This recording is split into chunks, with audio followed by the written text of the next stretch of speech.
Bueno, bienvenido, bienvenida. Vamos a iniciar la unidad número 7. En este caso nos toca hablar de agricultura. Vamos a avanzar sobre lo que tiene que ver con la agricultura como práctica, pero recordemos que estamos en la etapa de diseño-rediseño, con lo cual vamos a estar ahora hablando de los diferentes abordajes que uno le puede dar a la agricultura de su espacio, ¿sí? Así que bueno, con lo primero que vamos a empezar es con qué es la agricultura, ¿no? Yo creo que en la unidad anterior habíamos hecho un esbozo y una especie de introducción, pero básicamente uno podría pensar en la agricultura. Si yo observo cualquier metro cúbico o cualquier metro cuadrado o cualquier rincón de la naturaleza, muy probablemente voy a encontrar aspectos del reino mineral, más aspectos del reino vegetal y aspectos del reino animal, ¿sí? Voy a poder ver estas tres cosas.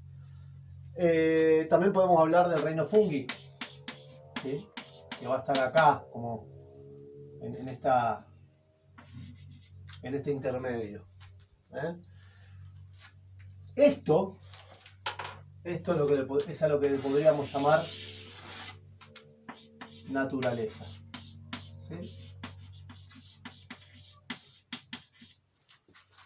Pero cuando le agregamos un nuevo componente, que es el componente humano, pasamos a denominarlo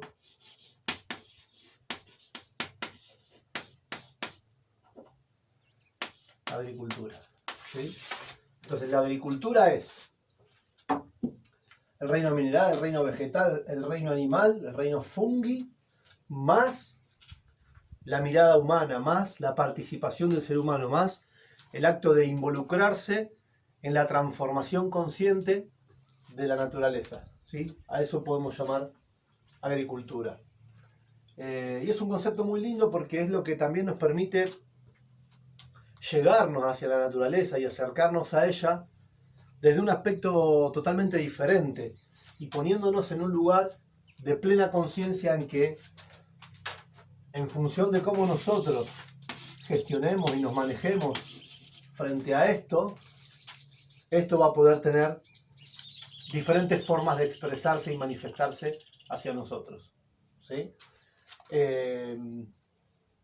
Bien, entonces, uno podría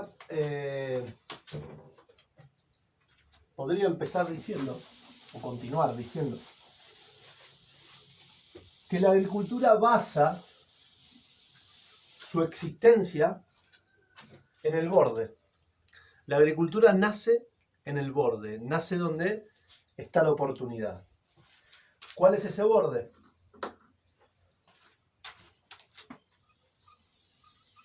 Ese borde es lo que llamamos suelo, ¿sí? Esa línea que separa dos elementos, tierra y aire.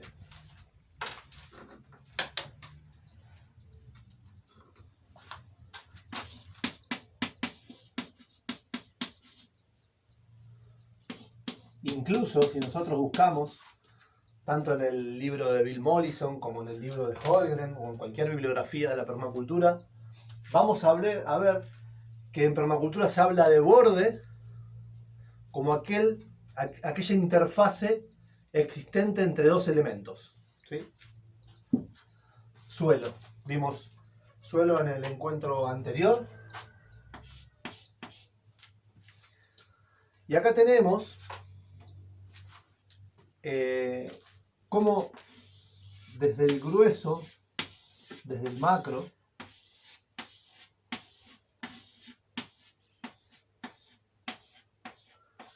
las fracciones minerales se van achicando, se van haciendo cada vez más sencillas cada vez más disponibles. Hay una especie de tendencia técnicamente a cambiar su granulometría, pero no quiero ir por ahí, quiero ir por el sentido de que hay una tendencia a acercarse a este reino, ¿sí? a este elemento. Hay una tendencia a sutilizarse. Por supuesto que este borde es algo bien ancho, no es simplemente una línea, ¿sí? Y en ese borde es donde se da ese elemento del que hablábamos la otra vez. Lo voy a hacer con un color diferente. Hablábamos en otros encuentros. Aparece ese otro elemento que podemos denominar, ¿sí?, fuego, esa magia de la germinación, ese pulso donde todo inicia, como una especie de mini Big Bang, ¿no? Es como un pulso desde donde la latencia pasa a ser vida, y a partir de procesos físico-químicos, pero también de procesos casi misteriosos, se empieza a desarrollar la vida. Y empezamos a tener un individuo que desde esa interfase va en búsqueda de alimento, va en búsqueda de ese otro elemento que todo le impregna, ¿sí?, que es bien conocido y que también abordamos en otros encuentros, y que es el agua, ¿sí? Y empieza como a animarse ahí,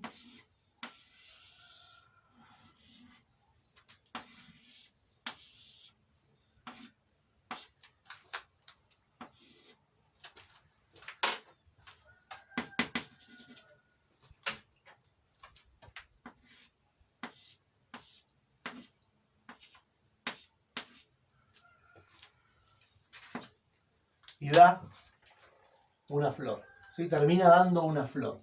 Hay todo un proceso de sutilización de esta materia mineral que contiene la tierra, ¿sí? Todo un proceso de ascenso y de búsqueda de transformarse en ese otro elemento. Fíjense que incluso las plantas hasta terminan otorgando al ambiente aromas, ¿sí? Se sutiliza toda esta sustancia densa a tal punto en que se transforma casi en aire la planta. Y obviamente se da un proceso inverso, ¿sí? Hay toda una entrada de energías capaz más sutiles, como la del sol, ¿sí?, la lumínica, y todo lo que conlleva que una planta reciba sol, ¿sí?, todos los procesos fotosintéticos que se van dando acá, los diferentes gases que al convivir con la planta pueden ser captados y pueden ser transformados y llevados hacia este otro espacio. Entonces hay un proceso casi inverso, ¿sí?, de sutilización y de materialización, ¿sí? De las energías más sutiles logramos materialización, y desde la materia misma logramos la sutilización. Hay un proceso casi espejado en esto que es lo que dimos en llamar suelo, lo que dimos en llamar borde. Y ahí, en este espacio, es donde el agricultor, donde el usuario de la tierra tiene que poner su foco. Pues todo lo que crezca por encima o por debajo de ella no es más que un reflejo de la capacidad de ese suelo, ¿sí? Todo lo que nosotros podamos ver manifestado en este arriba es exactamente lo que es en ese abajo, ¿sí? Este es nuestro foco, este es nuestro objetivo. Los agricultores no le damos de comer a las plantas, no le damos de comer a las semillas, no le damos de comer a los animales. Los agricultores le damos de comer al suelo para generar oportunidad de cultivo y de cosecha, ¿sí?, en el caso de los vegetales, o incluso de cosecha por parte de los animales en el momento del ingerir los alimentos. Generamos oportunidad para que esas cosas sucedan. ¿sí? Ese es el foco de la agricultura, ese es el foco, como también diseñadores en permacultura para enfrentar un diseño, ¿sí? Sabiendo que el suelo es el principal foco y es el borde desde donde estos mundos conviven y pueden llegar a manifestarse sanamente, ¿sí? Es muy oportuno, ya que estamos en esto, hablar de un proceso que buscamos en permacultura, que es el denominado trofobiosis.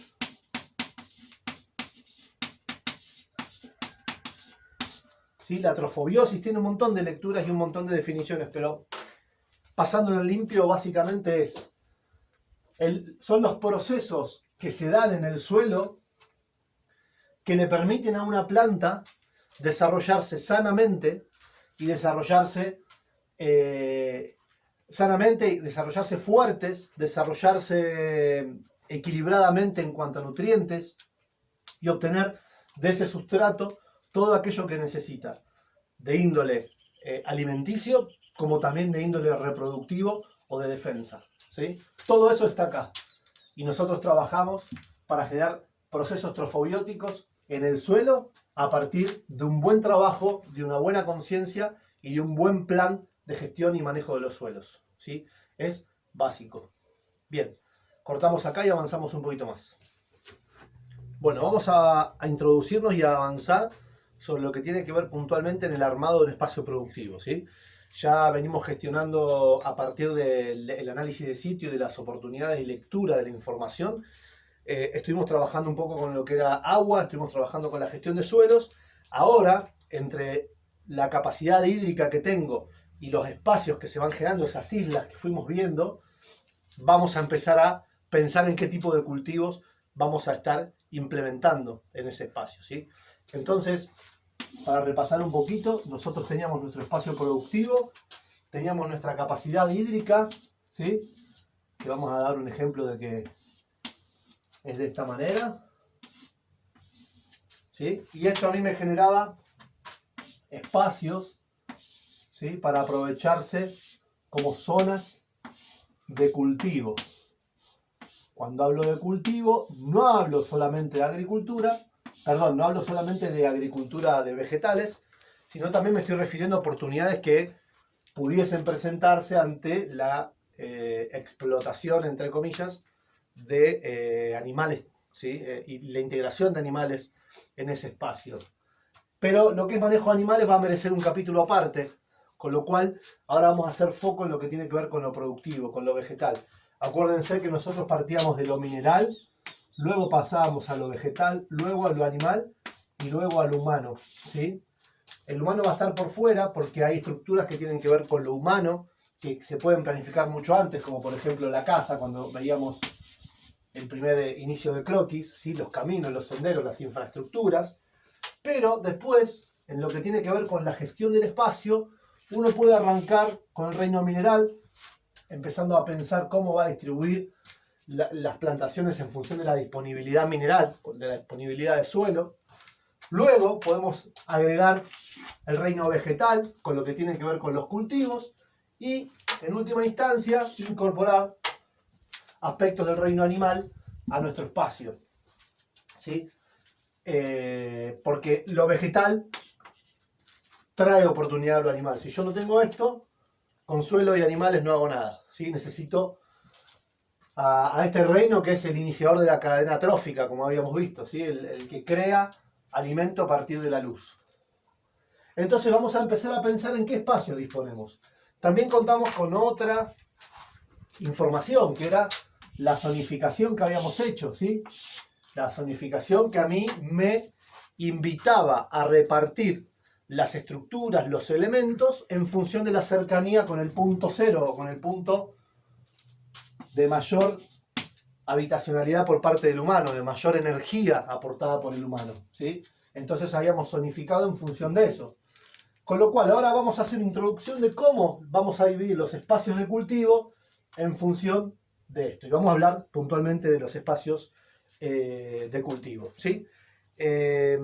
Vamos a gestionar lo que son, en primer lugar, las hortalizas.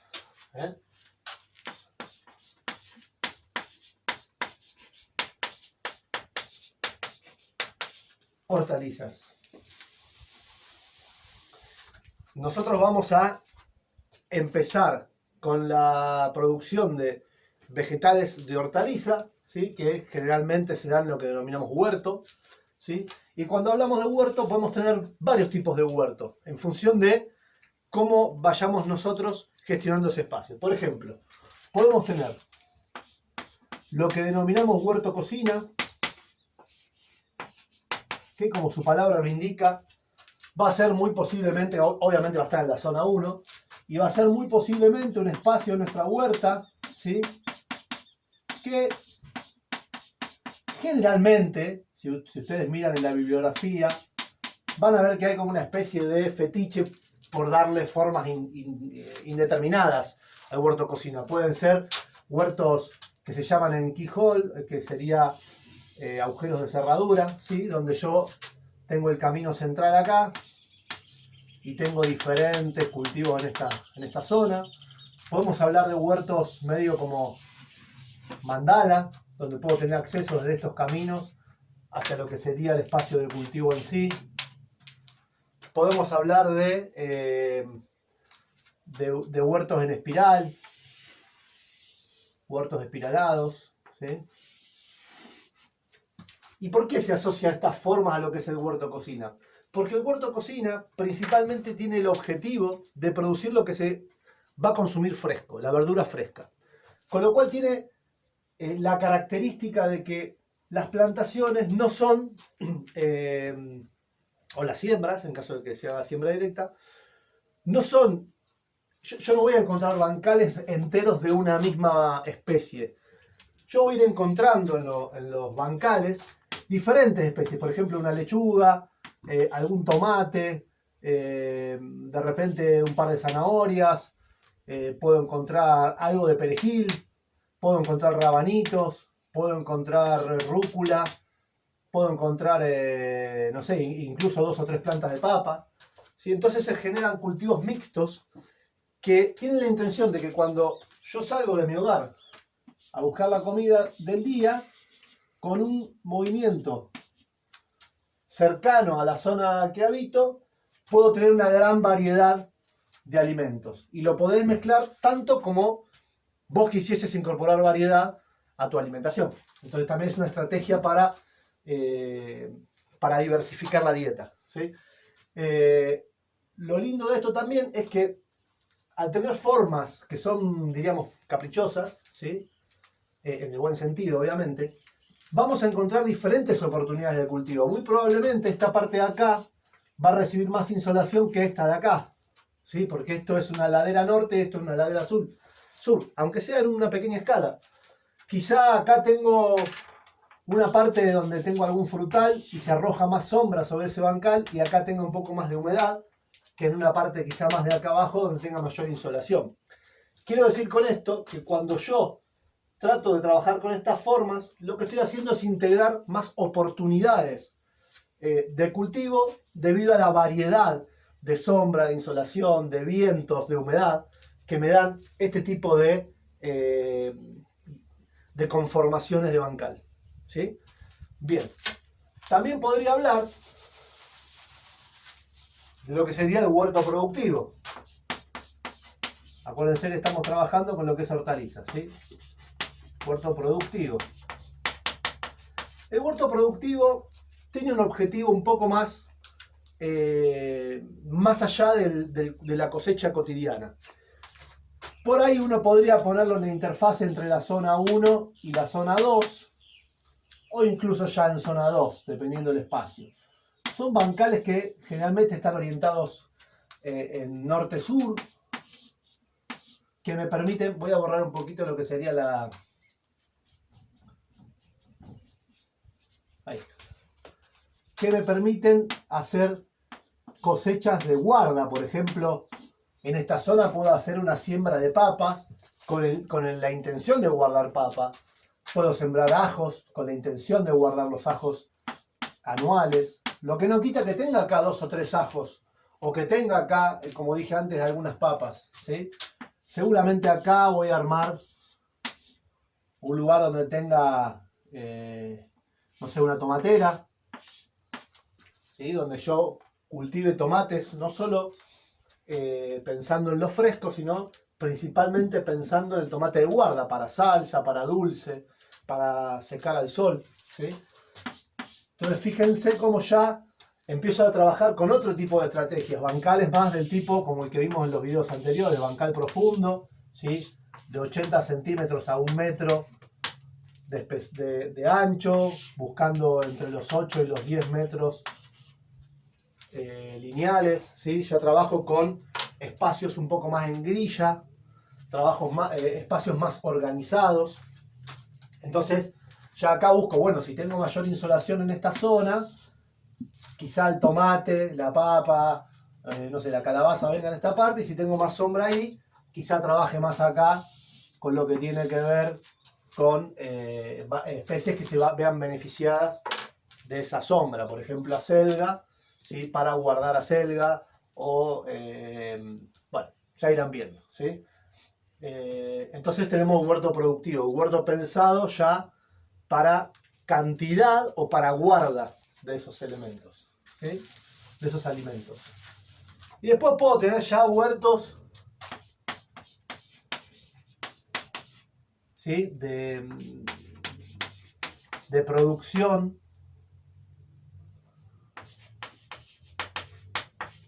ya con oportunidad de venta, ¿sí? U oportunidad de canje o de cambio, ¿sí? Huertos quizá ya más del tipo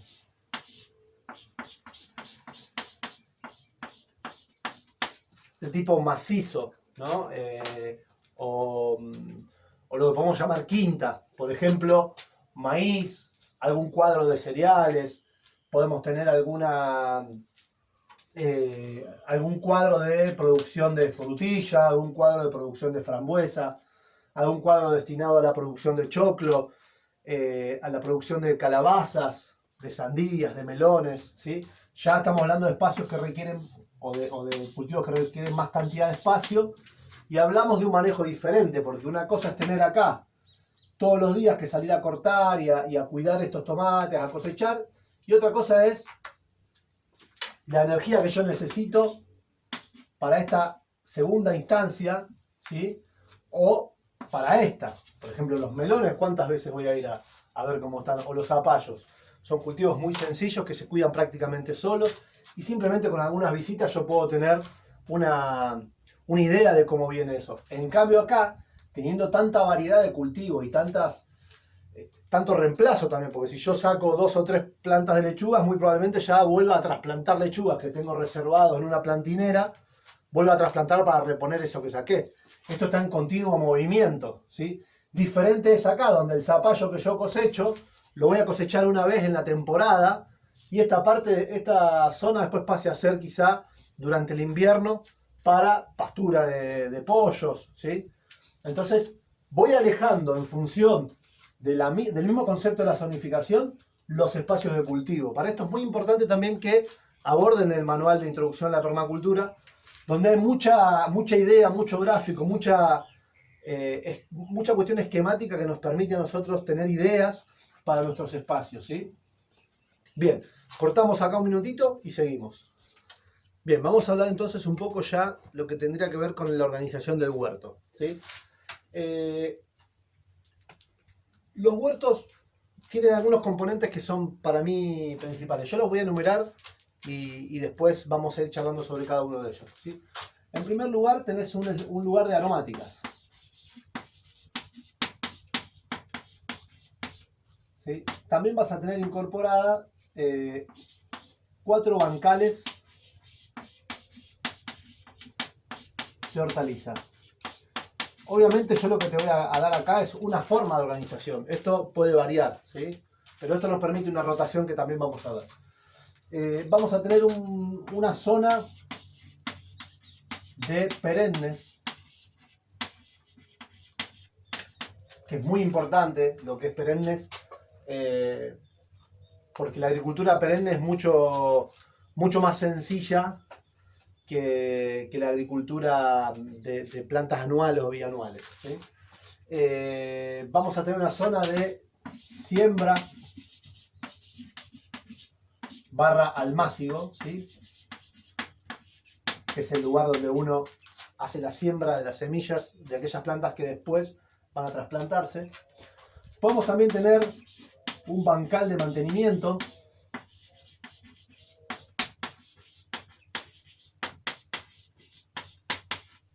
Aromáticas, bancales de hortaliza, una zona de perennes, siembras y almácigo, bancales de mantenimiento, invernadero. Para mí, independientemente de que tu zona sea cálida o fría, el invernadero es algo que es importante que exista, ¿sí? Puse invernadero barra vivero. Ahora también te voy a contar por qué. El vivero es un espacio diferente al invernadero, ya que este es una estructura acristalada, ya sea con nylon cristal o con vidrio o con chapas plásticas, ¿sí? Donde yo busco tener una cierta temperatura controlada, ¿sí? En el caso del vivero puede ser un espacio simplemente de sombra, sin muros, como a la intemperie, que nos permita, por ejemplo, tener nuestros frutales en crecimiento, nuestros esquejes de aromáticas, incluso algunas plantas que se trasplantan del almácigo y que todavía no van al emplazamiento definitivo, pueden estacionarse un tiempo en un vivero. ¿Sí? Un vivero tiene más controlado por ahí la insolación, no necesito tanta temperatura, pero sí puedo controlar mejor la humedad, por ejemplo. ¿Sí? Entonces estas son estructuras que habitualmente en un huerto deberían estar. No importa el tamaño del huerto y tampoco importa el tamaño de estos bancales o de estos espacios. Sí es importante que estén. Obviamente que a todo esto le vamos a sumar lo que tiene que ver con un arcón o un espacio de producción de compost, ¿sí? Eso obviamente está descontado. Estas serán las estructuras principales destinadas a la producción en sí. Las aromáticas podemos trabajarlas en líneas, las podemos trabajar en puntas de bancal, las podemos trabajar incluso en macizos, ¿sí? Uno podría armarse, ya sea con ladrillos o con madera, lo que sea, ¿sí? Vamos a poner que sea madera, unas tablas acá. Esto puede llegar a tener hasta 80 centímetros de altura, quizás 70 como ideal, ¿sí? Esto relleno de buen suelo, y acá podríamos tener diferentes plantas aromáticas como si fuese un gran cantero, ¿sí? Con diferentes plantas. Lo podemos tener en cubiertas, lo podemos tener en pequeños círculos hechos con piedra. Bien, ahora con esto vamos a hacer foco después. La zona de perennes nos invita, por ejemplo, a tener un espacio donde nosotros tengamos plantas que requieren más de un año de ciclo, o que hacen varios ciclos sin llegar a la muerte. Por ejemplo, el alcaucil, por ejemplo, el espárrago, por ejemplo, no sé, un arbusto, como puede ser un frambueso, como puede ser un granado. Plantas que uno va a trabajar durante varios años sin necesidad de hacer una rotación o de moverlas de lugar, ¿sí? Por eso es un bancal aparte de los que entran en rotación por hortaliza. Es un espacio que yo tengo destinado a plantas que van a tener ahí una permanencia de entre 5 y 6 años. Bien, un espacio para siembra, un almácigo, que puede ser un pequeño túnel donde vos tengas tus bandejitas de siembra, o puede ser un pequeño bancal con la tierra suelta donde vos hagas la siembra y después de ahí puedas repicar, que se llama, y pasar al espacio de crecimiento definitivo o a una maceta si le vas a dar un estacionamiento más. Y después lo que son bancales de mantenimiento, que tienen que ver, por ejemplo, los puerros son plantas que tienen un crecimiento lento, o yo puedo enlentecer ese crecimiento. Entonces las puedo sembrar en un almácigo, ¿sí? Las siembro acá en un almácigo, luego las paso a un bancal de mantenimiento, que es un espacio un poco más amplio. Acá yo voy a tener todas las plantitas juntas, ¿sí? Que brotaron. Acá ya paso a separarlas un poco, ¿sí? Y después me voy a espacios de cultivo mucho más amplios, donde ya estoy hablando del cultivo definitivo, ¿sí? El lugar donde van a terminar su ciclo. Entonces estos bancales de mantenimiento me permiten a mí que las plantas que ya tienen una cierta edad de germinación, pero que todavía no están aptas para pasar al espacio definitivo, tengan un segundo estadio que a mí también me permite planificar el huerto en cuanto a los tiempos de una manera diferente, ¿sí? Por eso es muy importante, pienso yo, que todas aquellas plantas que uno vaya a cultivar intente de trabajar con almácigos, ¿sí? Con hacer siembras no directas, ¿sí? Hacer siembras en almácigo para después trasplante. Porque esto me da a mí la posibilidad de tener la tierra ocupada por ciertos cultivos, pero ya en almácigo empezar a crecer otras plantitas que van a ser las veces de las reemplazantes. Entonces tengo menos delay de tiempo entre un momento y el otro, ¿sí? Me permite planificar la producción de una manera más efectiva en cuanto al espacio, ¿sí? Porque yo acá puedo tener en crecimiento, no sé, 300 puerros, que después cuando los paso acá, me van a ocupar esos 300 puerros un espacio más fácil, pero si yo los llevo al espacio definitivo, ya necesitan de una atención, de un riego y de una energía mucho más amplia que si los tengo acá en mantenimiento y los hago crecer un poco más hasta que los llevo al emplazamiento definitivo. Y ni que hablar de superficie, ¿no? Obviamente una superficie mucho más amplia. Entonces, bueno, tratar de tener estos estadios es importante en todas las plantas que podamos. Y después, bueno, el invernadero del vivero, que también ahí ya hice la descripción de cada uno de ellos, ¿sí? Bien, vamos a ver lo que es la rotación de esos 4 bancales. Como yo trabajo en la rotación, van a encontrar también un montón de modelos y de formas de rotar. Yo encontré esta que para mí a mí me resultó. Lo que busca la rotación básicamente es, por un lado, en estos 4 bancales, ¿sí?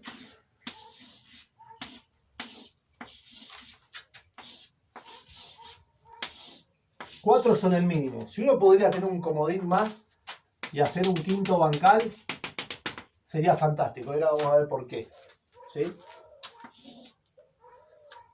Lo que busca esta rotación, que es anual, es acopiar en diferentes espacios plantas de la misma familia. Al yo acumular plantas de la misma familia o de necesidades similares, voy a tener, por ejemplo, que logro, por ejemplo, lo que es la distracción de plagas, ¿sí? Las plagas están muy asociadas a las diferentes familias. Hay familias que son más susceptibles a las plagas que otras. Por ejemplo, lo que es coles es mucho más susceptible al pulgón que la lechuga, ¿sí? Que tiene que ver con otra familia diferente, en este caso compuestas. Entonces, al yo hacer una rotación anual, me permite hacer una especie de distracción de plagas, evitando que las plagas se asienten de año a año siempre en el mismo espacio.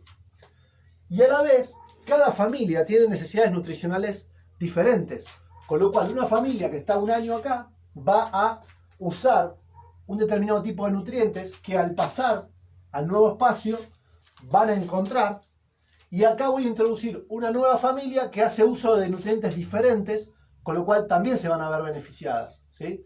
Entonces no genera un agotamiento de ese suelo por el uso intensivo de una especie o de una familia, sino que voy rotando para dar tiempo también a que yo, con los diferentes abonados y compostajes, vaya reponiendo esos mismos elementos, ¿sí? Vamos a ver cómo es esa rotación o cómo a mí me ha dado resultado hacer. Y bueno, te invito obviamente a que pruebes. A mí me llevó un par de años. Si bien hay una idea inicial, a mí me llevó un par de años darme cuenta cuál era la más favorable para mí, ¿sí?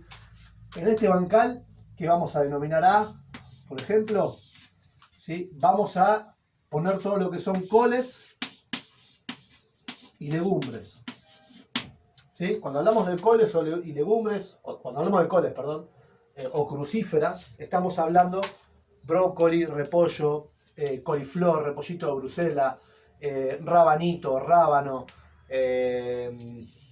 bueno, ese tipo de plantas, ¿sí? Se llaman crucíferas porque su floración es justamente una cruz. La rúcula, por ejemplo, es también de esta familia, ¿sí? crucíferas como una especie de cruz de Malta, y tienen determinados requerimientos similares a los que pueden llegar a tener varias familias de legumbres, que estamos hablando lógicamente de lo que tiene que ver con poroto, lenteja, arvejas, habas y demás. Bueno, cortamos un poquito acá y seguimos. Bueno, continuamos, tuvimos que hacer un corte técnico. Coles y legumbres, entonces decía, las coles son las crucíferas, legumbres, habas, arvejas, lentejas, todo lo que sea porotaje, digamos.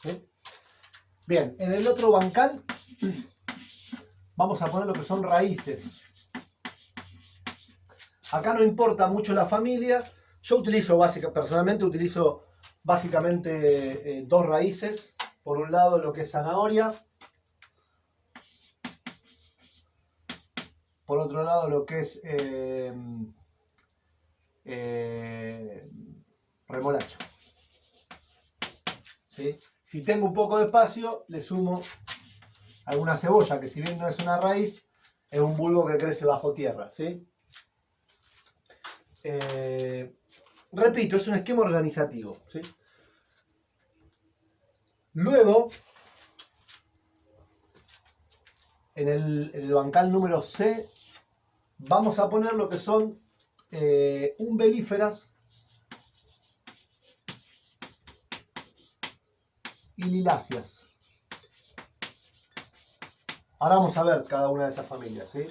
Las umbelíferas son la familia de la zanahoria, justamente. Pero yo zanahorias pongo acá.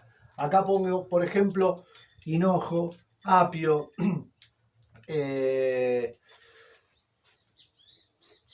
bueno, ese tipo de plantas. Y en lo que son las liláceas trabajamos lo que es cebolla, lo que es espárrago. A veces trabajamos en alguno de estos bancales. Si trabajamos espárrago en este bancal, le asignamos una esquina y no rotamos todo el bancal, sino que rotamos esta parte y el espárrago permanece acá, porque el espárrago es una planta perenne que puede durar hasta 8 años, entonces la usamos acá. Pero bueno, liláceas son toda la familia de las cebollas: ajo, cebolla, cebollinos, puerro, bueno, no sé, en este momento no se me ocurre ninguna más. Lo que estoy diciendo son las que yo trabajo. Y en el otro bancal, en el bancal número D, vamos a trabajar con lo que son hojas.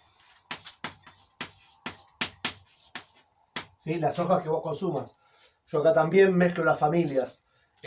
Podés hacer lechuga, podés hacer acelga, podés hacer acelga roja, podés hacer rúcula, podés hacer achicoria, en fin, ¿sí? Acordate, no lo que es repollo y demás, que el repollo lo hacemos con coles y legumbres, ¿sí?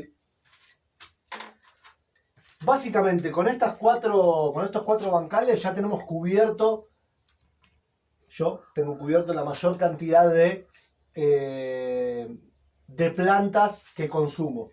Y hago esta referencia de yo y lo que consumo, porque justamente es como vos tenés que planificar tu huerto, en función de lo que vas a consumir, de lo que te gusta consumir y de lo que vas efectivamente a consumir, ¿sí? El rabanito, por ejemplo, es una planta que se da muy rápido, se da muy bien, muy fácil, es lindo porque en un mes tenés un rabanito perfecto, pero, por ejemplo, en mi caso, se consume muy, muy poquitito, ¿sí? Entonces, prácticamente no lo integramos. Si lo integramos, lo ponemos en raíces generalmente. Y si es poco y tenemos lugar acá, lo trabajamos en coles porque es un col. Es de la familia de las crucíferas, el rabanito, ¿sí? Pero bueno, en función de lo que vos consumas, podés organizar de este modo en función de las diferentes familias, ¿sí? Lo que son tus 4 bancales productivos. Y te decía que si tenés un quinto, mejor, porque ese quinto lo usás como comodín, ¿sí? Entonces, este año vos planificaste de esta manera. El año que viene, lo que es hojas pasa acá. Lo que es umbelíferas y liláceas pasan acá. Lo que son raíces pasan acá. Y lo que es coles pasa a este bancal, ¿sí? Esto es año 1 del anterior, este sería año 2. Y esto, que es un bancal comodín que lo podés tener en descanso, lo podés hacer crecer con plantas forrajeras para las gallinas, por ejemplo, y demás, ¿sí? Pero con poco movimiento, pasa a este bancal, que en el año 2 entra en descanso y va a estar permanentemente así durante 4 años. ¿Sí? Entonces esto permite una rotación de los suelos, un no agotamiento y un proceso de dispersión de plagas. ¿Sí? Bien, bien básico. Hay un montón, como te decía antes, un montón de posibilidades. Esto es lo que yo encontré que me resulta.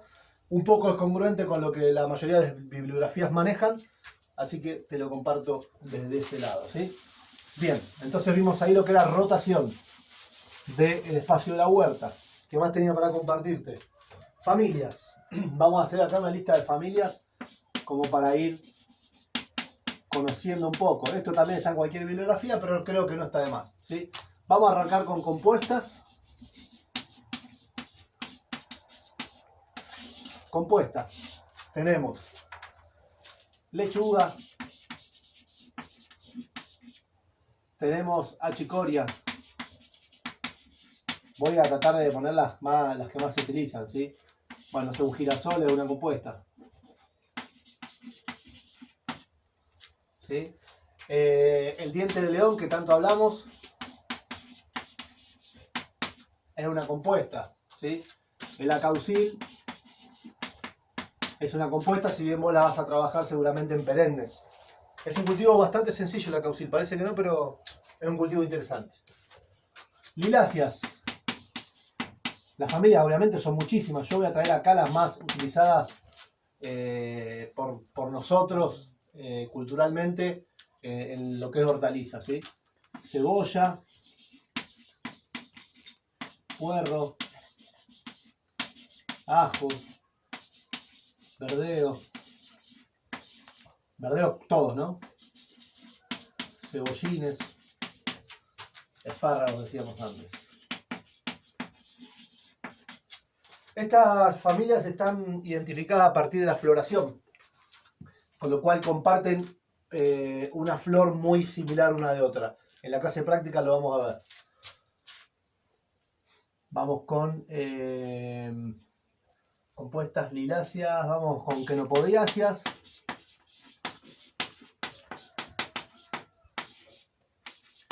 Un nombre bastante difícil, pero básicamente nosotros usamos la selga y la remolacha. Son los compuestos, los cultivos más utilizados de esta familia. ¿Sí? Legumbres o leguminosas. Estamos hablando acá de arveja, haba, cualquier tipo de poroto o chícharo. Como porotos en general, cualquier tipo de poroto, poroto blanco o manteca, el poroto payar, la lenteja, el garbanzo, son todas legumbres. ¿Sí? No me quiero olvidar, no me las anoté y no me quiero olvidar de ninguna. De las más conocidas, repito. ¿Sí? A ver si tengo algo más. Bueno, vamos a hacer una pausita, repaso y seguimos.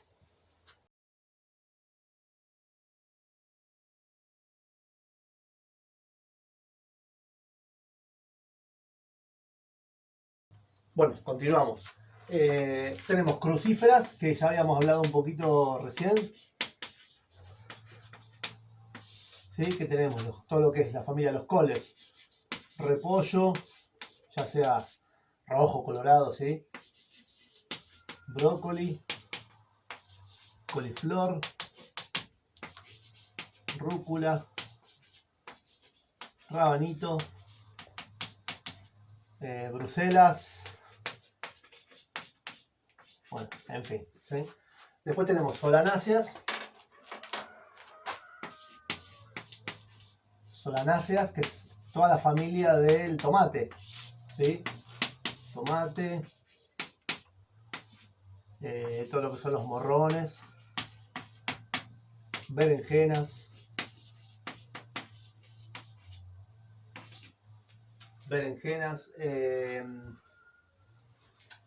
El tabaco mismo es una solanácea. Y después tenemos lo que son las cucurbitáceas.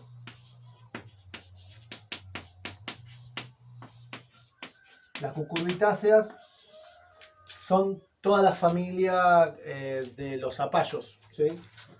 Entonces cualquier tipo de zapallo, zapallo redondo, zapallo anco, zucchinis, zapallito verde, pepino,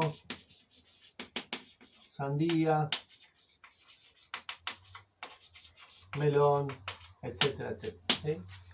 Fíjate que en la rotación anterior yo no incluí las solanáceas, porque yo las solanáceas las hago aparte, no en esa rotación, sino que los hago en un playón solar, en una huerta más del tercer tipo que veíamos, una huerta más de producción, donde buscamos un excedente para la venta. Pero en el caso que, o si no es tu caso, las solanáceas las podés incorporar con las hojas o las podés incorporar en ese quinto bancal, ¿sí? Hacer lo que son solanáceas, que el tomate particularmente o las solanáceas en sí son bastante sensibles a varias enfermedades, entre ellas el mildiu, que es una típica enfermedad que se da en las solanáceas.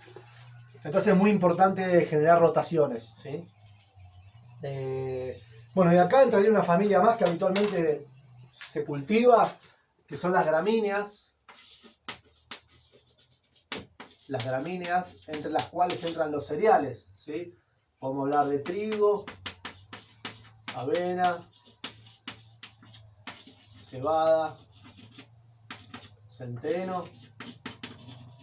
Podemos hablar del maíz, ¿sí?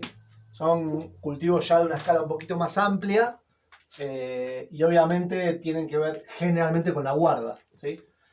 Esto es como un apilamiento de especies y apilamiento de familias que más o menos engloban la mayor cantidad de cultivos que uno suele utilizar, hablando pura y exclusivamente de hortaliza, ¿no?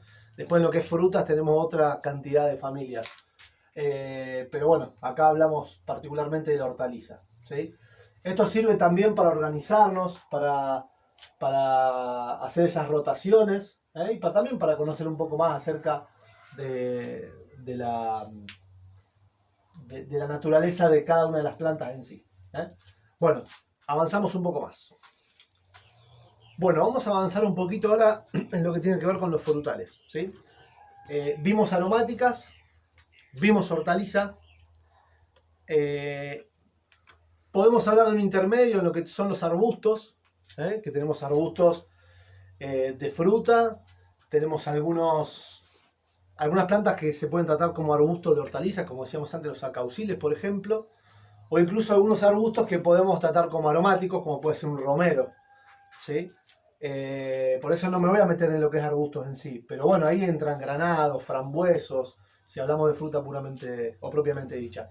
Ahora quiero hablar de frutales, de cómo integrar frutales a tu espacio productivo, ¿sí? Al frutal también lo podemos trabajar de diferentes formas, ¿sí? Podemos trabajarlo desde algo pequeño o de un espacio pequeño en un maceto, ¿sí? Tranquilamente con podas intensivas podemos trabajar frutales en macetos. Obviamente no estamos hablando de una macetita, sino que estamos hablando quizá en macetos de 80 por 80, por 50 de profundidad, con un buen drenaje, ¿sí? Con una poda intensiva, reitero, y un buen suelo. Tenemos la posibilidad, si vos tenés un balcón, si tenés un espacio pequeño, tranquilamente podés trabajar así. También podemos trabajar ya en lo que sería implantación a campo, de varias formas, ¿sí? Podemos trabajar con el frutal, por ejemplo, en forma de copa, ¿sí? Que es un frutal generalmente enano. Esto sería como todo el desarrollo que va a alcanzar un frutal en toda su vida, ¿sí?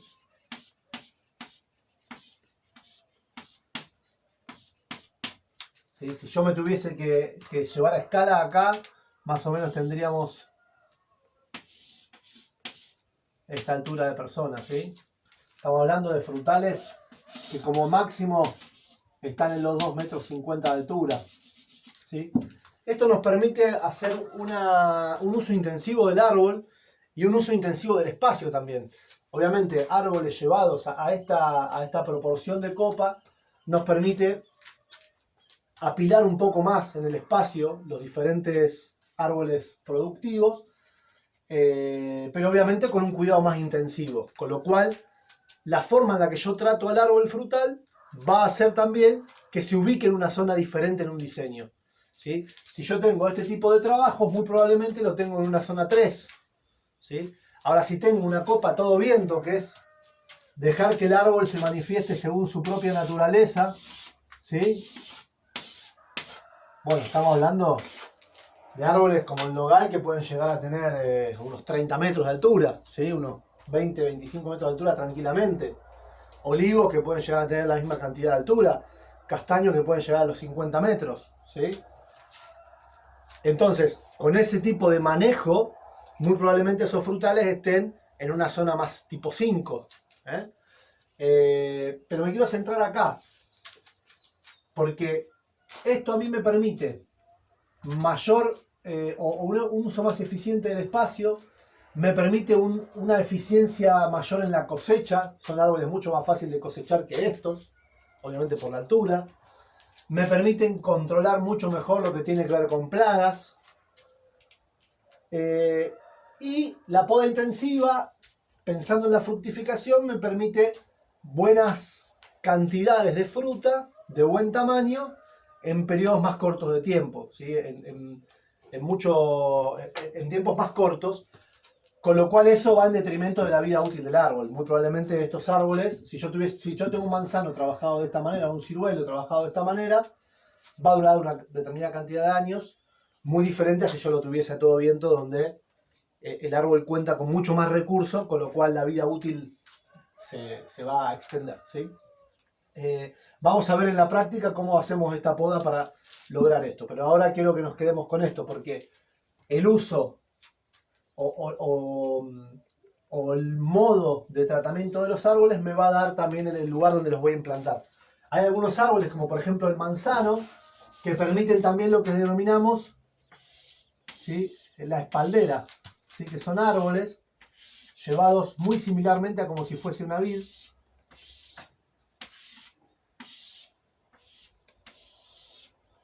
Por ahí quien haya pasado alguna vez por el sur los haya visto, ¿eh? Son árboles que están puestos de esta manera, muchas veces con alambres, pero también otras veces pueden estar apoyados, justamente en la espaldera, porque pueden estar apoyados contra un muro. Si vos tenés un muro en tu lugar, podés poner los árboles y tratarlos de este modo, ¿sí?, con podas bien direccionadas en este sentido, que permite que los frutos se vayan dando, ¿sí?, en esa zona. Los perales y los manzanos son árboles muy aptos para esto, ni que hablar la uva, ¿sí? Esto es lo denominado espaldera, ¿sí? También se puede trabajar en los muros en lo que se llama palmeta, ¿sí?, que es trabajar con el árbol de este modo, contra la pared, ¿sí?, agarradito las ramitas contra la pared y buscando la producción también en esta forma, ¿sí? Obviamente la poda también condiciona el crecimiento radicular, con lo cual si vos estás en un lugar pequeño o en un lugar urbano, donde podés tener problemas con las raíces en las medianeras de los vecinos o en las casas, se invita mucho a trabajar de este modo con árboles más pequeños, porque la poda superficial de superficie va a limitar también el crecimiento de las raíces, ¿sí? Bien. Entonces, cuando uno arme, por ejemplo, su espacio productivo, también puede pensar, ¿sí?, en ese espacio original, también podría pensar en tener espacios de cereales, ¿sí?, por ejemplo, o espacios grandes fraccionados en pequeños lotes de hortaliza, con frutales intercalados. Entonces ya entro en un cultivo más del orden de lo mixto.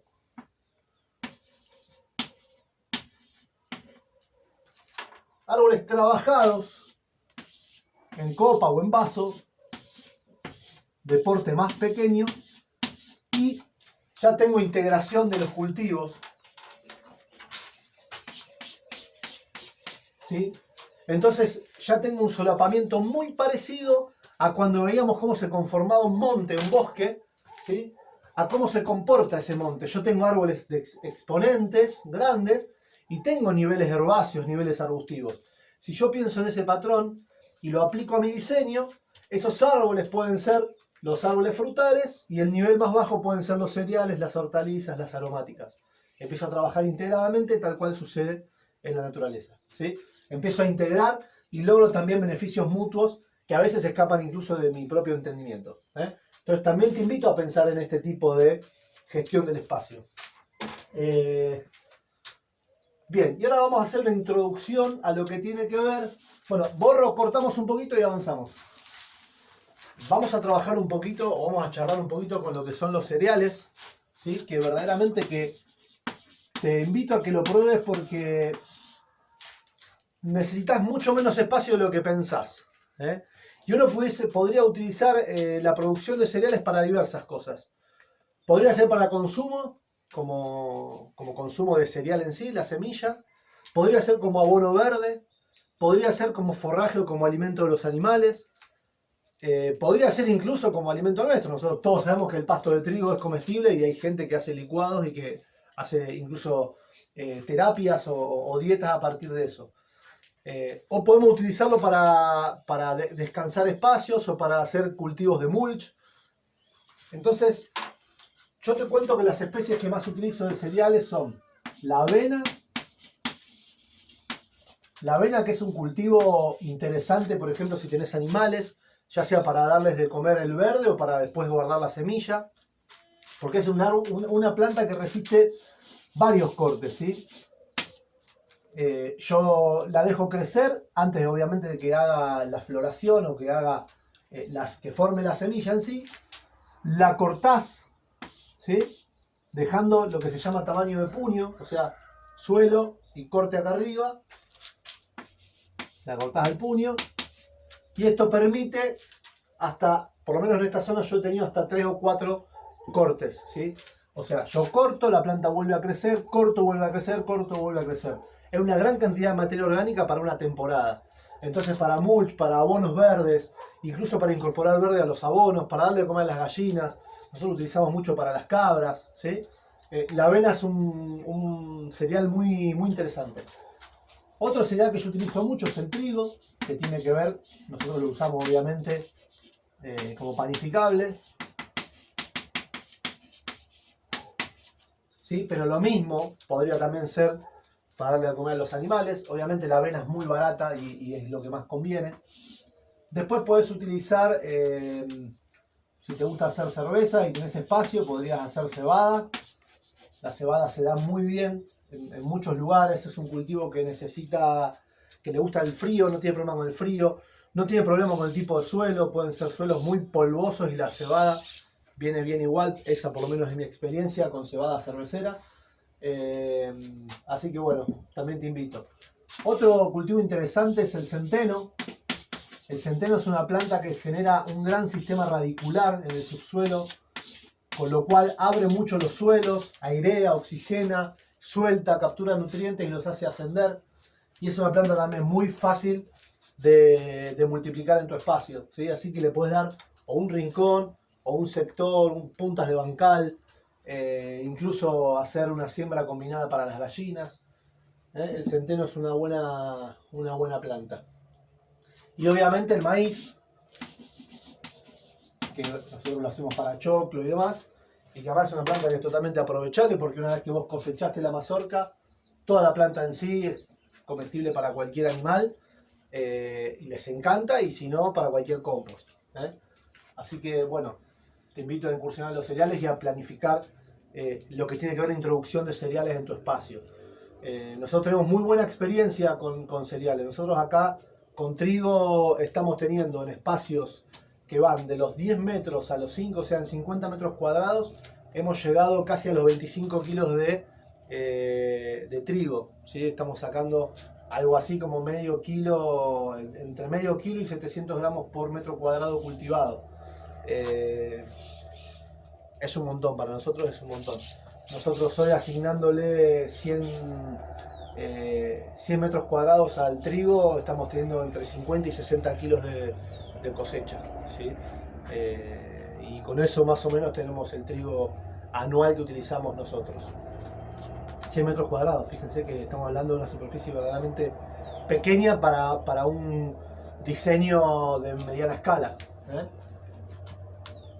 Y lo bueno de esto es que cuando vos cosechás, el barbecho que queda y todo lo que va quedando es un lugar muy lindo para tirar gallinas, para meter cerdos. La verdad que los cereales dejan muy buenos suelos, incluso para hacer cereales en un espacio y después rotar para incorporar luego hortalizas o incorporar otro tipo de cultivos, y por qué no algo de frutales. Bien, avanzamos un poquito más, ya vimos cereales, ya vimos frutales, vimos hortaliza. Voy a hacer una pequeña intro a las aromáticas, que yo dije que la habíamos visto en video hace un ratito, pero no lo vimos. En lo que es aromáticas, habitualmente trabajamos, o lo que más se consumen, acá son la familia de las labiadas, entre las cuales encontramos el romero, la salvia, el tomillo, el orégano. Acá no sé si estoy pisando el palito, el tomillo y el orégano se las voy a deber, y les soy franco como siempre y doy la clase como si estuvieran en vivo ahora. Así que esto se lo recomiendo que lo busquen ustedes. Tengo dudas del tomillo y el orégano como la viada, pero bueno, yo lo voy a poner acá y le voy a poner un signito de pregunta. Bien, romero, salvia, tomillo, orégano, melisa, menta, ¿sí? Fíjense que las plantas aromáticas tienen esta característica, que es que tenemos las que son leñosas y que les gusta poco el agua, y las que son más bien carnosas, no generan tanta leña y que les gusta mucho el agua, ¿sí? Y acá tenemos intermedio. Por ejemplo, el romero y la salvia son de secano, son plantas que se dan muy bien con muy poquito riego. El tomillo y el orégano necesitan algo más de riego, de soporte, sobre todo el orégano, y la melisa y la menta necesitan riego porque les encanta el agua, ¿sí? Incluso la menta puede crecer a orillas de un estanque. Vamos a ver en la parte práctica cómo hacer esquejes de estas diferentes plantas, para que ya lo tengan, pero sí quiero que tengamos conciencia que es muy importante la incorporación de aromáticas en todos los espacios de cultivo, porque primero porque son sanísimas, porque son plantas que uno utiliza muchísimo en la cocina, que utiliza muchísimo como plantas para infusión. Por eso ahora me viene a la cabeza el poleo, el burrito, bueno, plantas que yo tengo acá. Seguramente vos en tu zona tendrás otras diferentes, la manzanilla es una planta muy utilizada, muy beneficiosa, una planta muy buena y muy buscada por lo que tiene que ver con la infusión, tendiendo a lo que es lo medicinal, si se quiere. Es una planta muy sencilla. Fíjense que la manzanilla crece en los lugares prácticamente de peor suelo. Si uno busca dónde hay manzanilla, va a ver que está en los rincones, está en lugares así medios como alejados. Y bueno, eso es lo que ellas quieren. Así que es importante también ver el aspecto de cada una de las especies y buscarle el mejor lugar para incorporarlas. Pero bueno, te invito a que introduzcas todo esto. Capítulo aparte, lo que son flores, ¿sí? Todo lo que son atractoras de polinización, y además flores comestibles, flores que son benéficas por lo que aportan, no solo en cuanto a biodiversidad, sino también a lo que aportan como la completud del espacio productivo, ¿no? Con flores es algo verdaderamente distinto. Así que también te invito a pensar en ello. Las caléndulas son plantas muy benéficas para incorporar en la huerta, el cosmos. Incluso hay plantas que son de flor productiva, como puede ser un girasol, como puede ser de repente una equinacia. Bien, ahí te toca indagar también un poquito a vos y ver cómo incorporás. Bien, creo que ya como para ir cerrando, hacemos el último cortecito de video y vemos la última parte. Bueno, como para cerrar este capítulo de agricultura, vamos a hablar un poquito de un concepto que últimamente se viene trabajando mucho, que tiene que ver con la agricultura sintrópica, con la agricultura que viene de la mano de la agricultura regenerativa y con lo que son las agroflorestas, ¿sí? Que buscan integrar cultivos de leña con cultivos de fruta, con cultivos de hortaliza e incluso con animales. Las agroflorestas intentan, a través de la agricultura sintrópica, que ahora la vamos a definir, la regeneración continua del espacio de cultivo y además integrar la mayor cantidad de funciones posibles a ese mismo espacio, ¿sí? Con lo cual es una estrategia que podría ser muy sencillamente adoptada por cualquiera de los participantes en sus espacios porque se adapta también a cualquier realidad climática, pero sobre todo funciona muy bien en todo lo que es, lo conocemos como pampa húmeda o que conocemos, o lugares donde tenemos buena cantidad de agua. Bueno, se ve mucho más favorecido porque el ensamble de una agrofloresta es muy parecido a lo que se da en las selvas. Pero bueno, lo quiero traer porque también es un concepto interesante el de la agricultura sintrópica, ¿sí? Que se escribe así. La agricultura sintrópica es una agricultura de regeneración, ¿sí?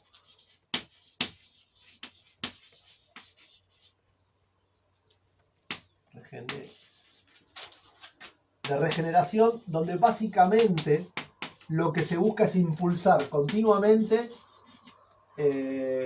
lo que sería la sucesión natural, ¿sí?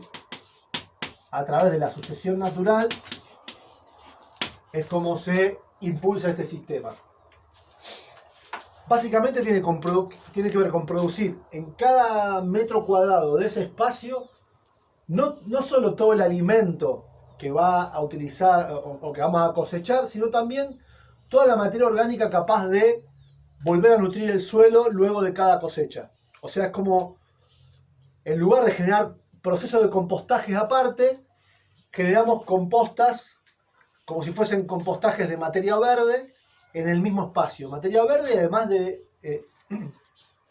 de partes más leñosas de las plantas. Eso es la agricultura sintrópica más ortodoxa, ¿sí? Pero también podemos agregarle la arista bien clara de la agricultura de regeneración con la incorporación de abonos. De esa manera estamos ganando muchos años en lo que plantea la agricultura sintrópica más ortodoxa, ¿sí? Vamos a ver un poquito cómo sería el ensamble. Yo voy a hacer ejemplos, voy a tomar un ejemplo muy básico y repito que esta forma de armar agroflorestas va a ir mutando en función de tu espacio, de tus necesidades, de tus deseos y de tu realidad, ya sea climática como de adaptación de las especies a incorporar, ¿sí? Pero básicamente consiste en tomar un espacio de cultivo, ¿sí? Y trazar, vamos a arrancar por acá, trazar unas especies de avenidas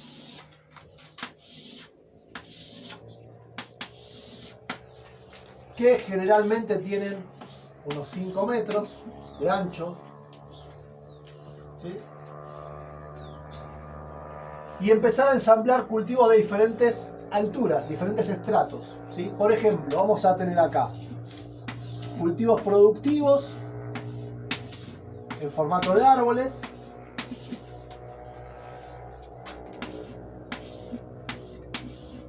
ahora vamos a definir los cuáles son, intercalados con cultivos, por ejemplo, maderables. Quiero decir que busco, por ejemplo, o la leña, o no sé, un producto como para ebanistería o para o forestal en sí.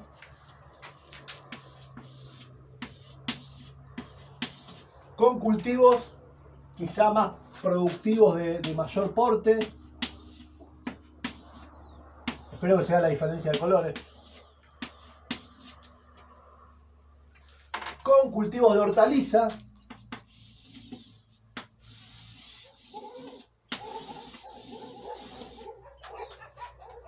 Cultivos de cereales.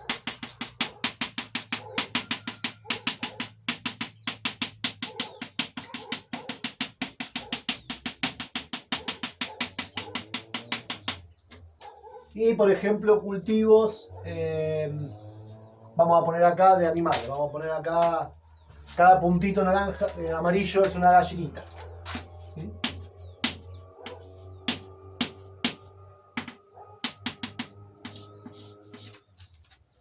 Entonces yo en un mismo espacio, que tiene aproximadamente acá 15 metros, y vamos a poner que acá tenemos 40, ¿sí?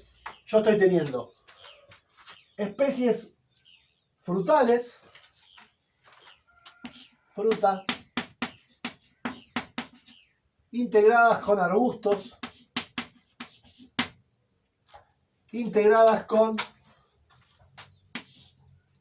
vamos a poner de fruta seca, nogal, castaño, pecan, de maderables,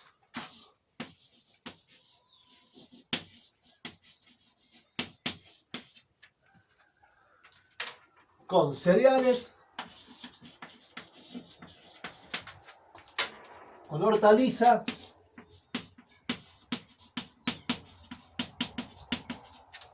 incluso con la integración de animales. ¿Sí? Yo armé acá una especie de policultivo, armé un gremio que se llama, de diferentes plantas asociadas benéficamente incluso con animales. Gran parte de los bajos de estos árboles, por ejemplo, van a estar cultivados con plantas de abono, que den mucha materia orgánica. Por ejemplo, pasto elefante, no sé, se me ocurre ahora. ¿Sí? Esos se van a cortar continuamente y se van a tirar al suelo. Se van a dar vuelta y se van a incorporar al subsuelo. ¿Sí? Las podas, todas las podas, se van a incorporar allí. Todos los restos de estos alimentos se van a incorporar al suelo. Entonces, continuamente estoy haciendo ciclos de regeneración y de abonado verde sobre los suelos para ir utilizándolos. Acá se aplica el mismo principio de rotación. Quizá este entre en descanso, después se utilice acá, acá ingresen los animales y así vamos a ir rotando. La lógica es la misma. Simplemente en un espacio ensamblo muchos cultivos en diferentes estratos diferentes. ¿Sí? Quizá para ingresar los animales van a pasar algunos años de funcionamiento de esto hasta que esto esté apto para el ingreso de los animales. Y el abono de animales lo voy incorporando yo a pala o con diferentes compostas. ¿Sí? Obviamente esto también lo puedo integrar con sistemas de riego por canal, como fuimos viendo, o con swales. ¿Sí? Y a la vez lo podré integrar con sistemas de riego por goteo. ¿Sí? Con un sistema aparte. Quizás los cereales los haga con alguna aspersión. ¿Sí? Y en un solo espacio de cultivo tengo todas las oportunidades posibles. ¿Sí? Básicamente eso tiene que ver con la agrofloresta. Obviamente es mucho más profundo el tema de lo que yo puedo abordar en este espacio.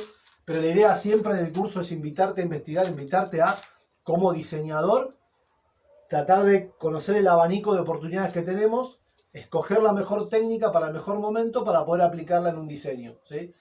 Quizá esto te permita a vos construir la zona 6, la zona 5 o la zona 4 de una manera diferente a como construiríamos la zona 1 o 2. ¿Sí? O podría hacer esto, todo tu espacio de cultivo, y lo podés zonificar acá adentro. Acá aparece un poco la versatilidad que tiene el diseño permacultura. Agrofloresta, agricultura sintrópica, ¿sí? Policultivo de especies. Bueno, abordamos en esta clase lo que tenía que ver con agricultura. Hemos hecho un recorrido por cómo gestionar el espacio y por cómo hacer el manejo definitivo de lo que es la hortaliza, principalmente en lo que son los huertos. Hemos hablado un poco de frutales, hemos hablado de aromáticas, la introducción de flores, hablamos de cereales y obviamente en esta clase no tenemos el objeto de abordar sobre técnicas particulares, sino más bien de empezar a hablar de la planificación agrícola de tu espacio. ¿Sí? Ya llegará el momento en la clase práctica de que damos técnicas puntuales y de que en el tercer módulo, que es de implementación, hablemos más puntualmente sobre cómo aplicar fehacientemente cada una de estas cosas que estamos viendo, ¿sí? Por ahora estamos haciendo un raconto de técnicas para que vos empieces a pensar cómo podés empezar a ubicarlo en tu diseño, cómo lo podés empezar a plasmar en tu croquis, ¿sí? Bueno, gracias por haberme acompañado. Esta fue la clase número 7 teórica, correspondiente a la unidad número 7, dentro del módulo de diseño y rediseño, el número 2. Gracias y nos vemos.